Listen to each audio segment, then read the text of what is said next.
pantas, sudah pantas untuk menjadi tamumu ya Allah, tolong mudahkan ya Allah. Tapi kalau saya belum pantas, ya, tolong bimbing ya Allah agar saya pantas. Disitulah kekuatannya Pak. Jadi terserah Allah nanti, caranya Allah ya.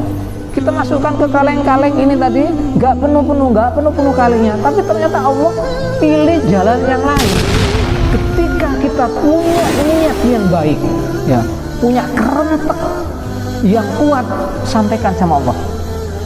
Sampaikan sama Allah. Umroh itu juga bukan kehendak saya. Jadi ceritanya gini, suatu hari, suatu pagi nih Bu, habis subuh nih Bu, saldo di rekening saya, ini saya cerita aja untuk motivasi ya. Saldo di rekening saya itu tinggal 61 juta. Dibayangkan nggih angkanya 61.000 terus titik 000 lagi nggih. Nah niku nole sing 3 glundung Pak. Sing 3 nole glundung Ibu nggih. Jadi tinggal berapa? 61.000 saldo di ATM saya.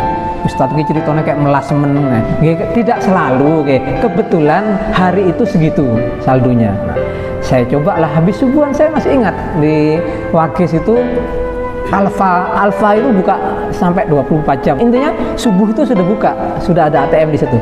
Saya bawa ATM, pulang subuhan langsung tak mampir. Seisa metu kok enggak ya. Saya coba ketik angka 50, kok ya keluar gitu loh, angka 50.000 itu.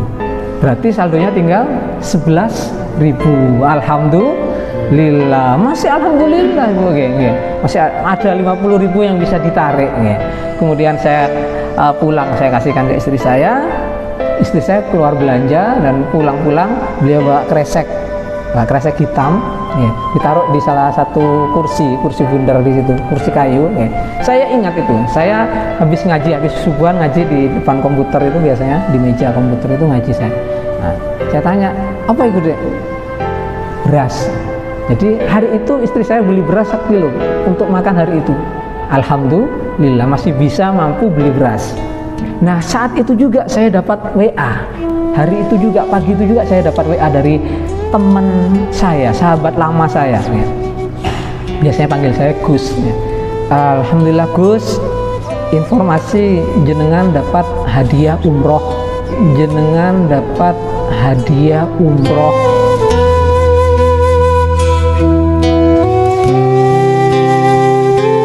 Sudah didaftarkan jenengan sama nyonya.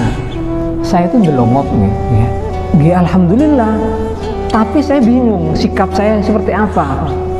Kondisi ekonomi seperti itu ya. Kondisi keuangan seperti itu. Saya dapat kabar yang mengejutkan seperti itu. Akhirnya saya flat aja. Saya balas, alhamdulillah, terima kasih informasinya. Gitu aja. Saya balas. Sudah. Saya sampaikan ke istri saya, tapi nggak berlebihan ekspresinya, flat standar aja. Nah, saya juga ya nggak bertanya bener taiki, ya nggak tanya, nggak apa, nggak. Beberapa hari kemudian, setelah selang sekitar seminggu lebih itu, ada lagi WA dari orang yang sama. Terus segera diurus paspornya karena tanggal 20 Agustus nanti kita harus berangkat. Saya baru ngeh ya, kayak orang dibangunin tidur, kayak disiram, dipercik air itu. Iki temen ta iki. Saya bilang sama istri saya, Dek, iki kita temenan iki. Ayo ndak diurus guys, Nah, diurus lah akhirnya ya. Nah, anak saya, ya kakaknya ini, ya minta tolong didaftarkan online, urus paspor gimana. Akhirnya cari tahu online biaya berapa. Istri saya sempat melihat 35, angkanya 35, dikiranya 35.000, ternyata 350.000. Wis, boleh dua ono enggak? Satu itu ya, dua berarti kan 600, ya 700 ya. Nah kebetulan kita sudah nabung memang. Yang namanya nabung umroh itu saya sudah lama ya.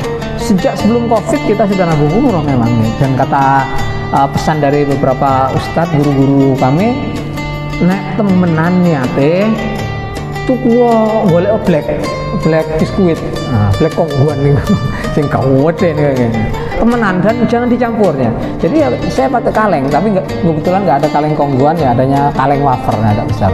Ditulis umrohnya, itu yang bagian dari niat yang ini yang ditulis oleh Allah mungkin ya. karena niat bener ya, bukan sekedar nabung-nabung enggak, tapi ditulisin umroh, ditulisin awal mulanya itu bulan apa ditulis juga. Ya namanya hidup naik turun, kebutuhan juga naik turun ya. Nah, ketika tiba saatnya awal bulan bayar listrik, delok ketika bayar SPP itu diambil lagi, ada rezeki kita cemplung lagi, kita kasih lagi, kita masukkan lagi 10.000, 20.000, kalau ada rezeki lebih banyak 50 kita masukkan, 100 kita masukkan, pokoknya selalu istiqomah. Meskipun setiap bulan juga akhir-akhirnya ketika kepepet ya diambil lagi. Walhasil waktu pengurusan paspor itu adanya tinggal 500, alhamdulillah ada 500 di kaleng itu. Padahal itu udah lama ya. 500 alhamdulillah, tapi akhirnya bisa selesai urusan paspor, beres sudah oke. Nah, beres kita beraktivitas. Dan qadarullah sejak itu sudah mulai Allah itu mulai menata pelan-pelan itu. Jadi dapat kerjaan di luar pulau, ya pulang-pulang alhamdulillah rotok bungkul ya, agak bulat ya, alhamdulillah. Nah, jadi bisa menata rumah seolah-olah itu tertata gitu. Bahkan sampai saya itu bisa beli motor second, karena motor di rumah ada 2 Pak ya. Saya itu ada 2 motor di rumah tuh, alhamdulillah. Ya cukup alhamdulillah. Tapi ketika pas bareng, satunya dibawa anak saya sekolah, satunya dibawa anak saya yang SMA, ini di rumah sudah nggak ada motor. Pernah saya itu terjadwal khotib daerah Sepanjang di sana, Talang Sari. Saya sampai terlambat karena pinjam motor ke tetangga, motornya masih dipakai. Itu betul apa kalau tunggu. Gue sampai akhirnya terlambat ya. Jadi nyampe sana sudah khotib, sudah jalan. Dalam ketika niat itu sudah bulat ya, umroh. Nah, itu akhirnya sama Allah ditata semuanya. Banyak Pak kejadiannya, banyak sekali. Kita bisa benahi komputer, banyak sekali hal-hal yang seolah-olah tertata semuanya. Rumah juga bisa kita benahi, dan kejadiannya cepat, beruntun semuanya. Tak seperti ditata oleh Allah, seolah-olah sudah siap. Dan entah kenapa ya, saya tuh ada dorongan. Saya tuh ada mobil yang bukan milik saya, titipan dari Allah juga ya. Jadi ketika saya kerja, dulu masih kerja ngantor, itu saya dipegangin mobil Xenia baru, Grace ya. Saat itu saya ada dorongan untuk mengembalikan mobil itu. Dorongannya begitu kuat, saya kembalikan mobil itu, akhirnya saya kembalikan. Entah kenapa ada dorongan kuat untuk mengembalikan, dan sudah selesai. Jadi kendaraan saya benar-benar motor itu tadi sudah pelan-pelan gitu sampai Agustus sudah masuk Agustus.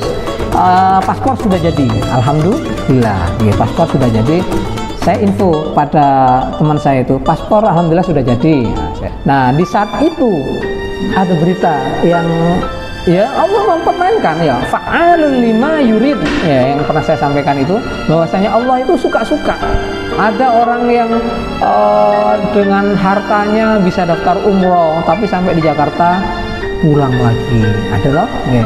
Ada yang sudah sampai di Mekah juga pulang, ada. Tiba-tiba ada kabar dari teman saya itu tadi, Gus ngapunten, ini ternyata tiketnya adanya hanya 1 yang kosong.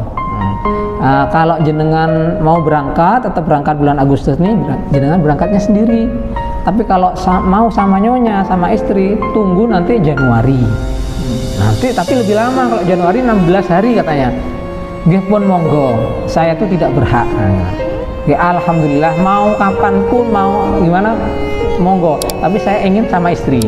Ya, karena ini perjalanan spiritual. Ya, kalau perjalanan cari nafkah saya berangkat sendiri ya, tapi kalau ini perjalanan spiritual saya ingin sama istri. Nah, nggipun Gus jenengan dunga mawon, guys. Bulatkan lagi niatnya.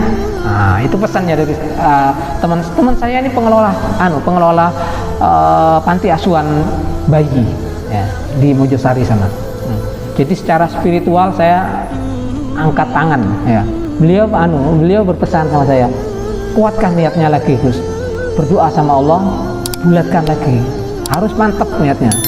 Ya sudah, Ya siap. Sejak itu niatnya saya bungkulkan lagi ya, saya bulatkan lagi. Jadi kalau berangkat itu zikirnya sudah labbaik Allahumma labbaik, bukan lagi subhanallah alhamdulillah, bukan lagi zikir itu sambil naik motor ke masjid itu labbaik Allahumma labbaik ya. Aku memenuhi panggilanmu ya Allah. Sambung terus sama Allah nih.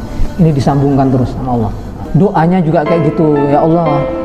Kalau saya sudah pantas untuk menjadi tamumu ya Allah di Baitul Haram, tolong mudahkan ya Allah.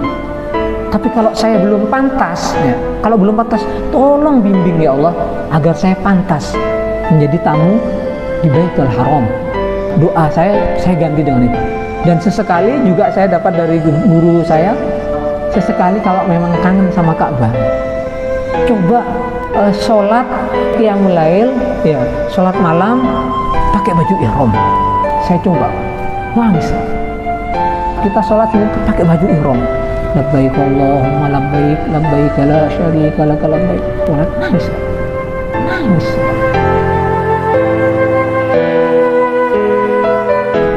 Muncul itu. Nah itu mungkin dari sana mungkin. Akhirnya suatu saat ya, ketika saya posisi di Bengkulu ya, pernah tahu ya, saya dapat kabar dari teman saya yang itu tadi, yang bikin merinding juga WA-nya itu. Labbaik Allahumma labbaik labbaik la syarika lak labbaik. Gus sudah dipanggil sama Allah. Sudah dipanggil sama Allah. Sudah dipanggil sama Allah. Tolong paspornya dikirim ke travel. Posisi saya di Bengkulu, Pak. Itu siang, jam 12-an kalau nggak salah. Ini saksinya ada anak saya. Harus terkirim jam 3. Nanti ditunggu sampai jam 3 itu. Nanti karena tutup nanti kantornya. Bingung saya, Pak. Posisi di sana, Pak. Ya Allah tuh mempermainkan seperti itu ya. Mempermainkan. Fa'alil mayuri itu betul. Ya, jadi benar-benar kita harus pasrah sama Allah itu. Akhirnya saya telepon istri saya, Dek, paspornya habis ono ya. Ono, itu Dek lemari ya, Dek. Tolong dikirim lagi. Numpak opo, nah mobil sudah saya kembalikan. Numpak Grab kayak opo-opo, nah di Wonoayu situ ya.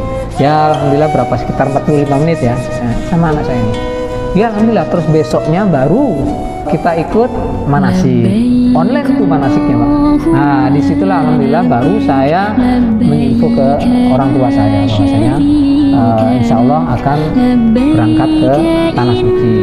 Nah ini berkat jenengan, doa-doa, mungkin doa-doa dari jenengan semua ini ya. Matur nuwun semuanya atas doa-doanya.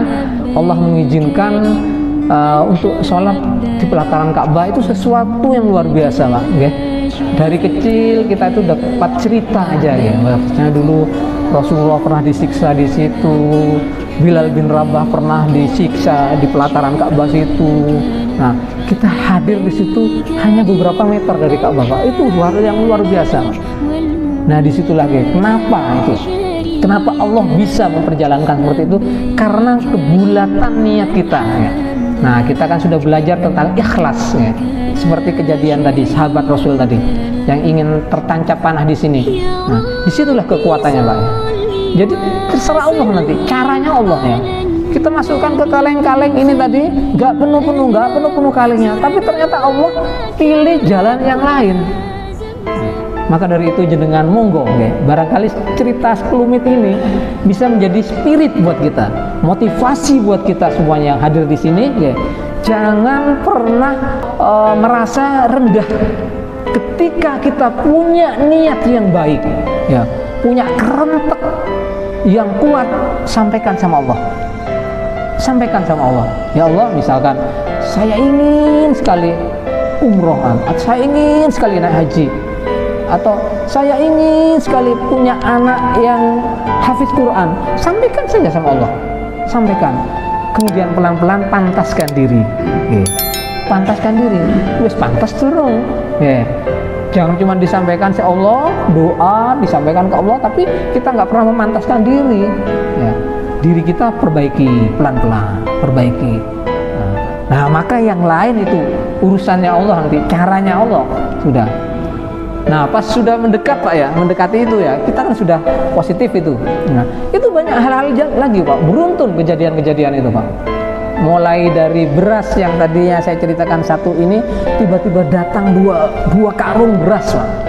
2 karung beras, blek-blek. air minum berkerak-kerak, berkarton-karton datang Pak. Sampai saya bayangkan itu kono pengen tuku gamis, baju gamis yang kerahnya berdiri gini Pak. Hamin 2 datang orang mengirim 2 setel baju gamis, ukurannya saya pakai pas. Kemudian beliau bilang, iki aku tuku nang Madinah, sampean gawe. Ya Allah, belum berangkat pakaiannya datang duluan Pak, datang dulu, dan itu dibeli di Madinah. Koyo pas saya pakai tuh, dua-duanya saya coba pas semua. Begitu juga sama istri saya, dikirimi juga 2 itu, dan itu juga dibeli di Madinah katanya, 2 gamis warna hitam. Sampai satu lagi Pak, nggak selesai sampai di situ. Nah, beras datang, apa datang, semuanya datang. Oke, ditata sama Allah semuanya, sampai uang real. Ini yang juga luar biasa Pak. Kan ada itu di travel itu ada penukaran uang real. Uang real satu paketnya 1.200.000. Nanti dapat beberapa pecahan. Ada 100 real, 50 real, 20 real, 10 real, dan sampai ke bawah ya, sampai 5 real paling kecil itu senilai 1.200.000. Nuker wes, satu paket aja ya. Pokoknya anak ceklan lah, anak ceklan, tukar. Nah, H-1 Pak, besok berangkat. Waktu kayak gini, habis maghrib ini, ada orang datang ke rumah, ngasih uang real, pecahan komplit Pak, dari 100 real, 50 real, 20 real, 10 real, 5 real, banyak Pak. Di total itu hampir 5 juta Pak. Nah, kok ya Allah, ya Allah, gak selesai gitu. Datang. Allah kalau sudah berkehendak Pak, kita nggak bisa membendung Pak. Duit real kita nggak perlu ke money changer, enggak, datang sendiri. Itu kalau Allah berkehendak Pak. Amalannya apa? Gak ada amalannya, ya harus kumpul aja. Amalannya kita sama, barangkali jenengan bisa lebih kusuk dari saya, bisa jadi ya. Tapi kebulatan niatnya itu Pak. Ini mumpung kita hadir di sini, kita sedang dalam topiknya tazkiyatun nafas, bab niat ikhlas itu juga belum lama kita bahas. Nah, mari kita belajar dari sini. Okay. Bulatkan aja niatnya, bulatkan aja. Nanti ada aja nanti. Jadi Allah fa'alul lima yurid tadi ya, Allah berkehendak berbuat yang semaunya Allah itu tadi. Nah, itu benar itu.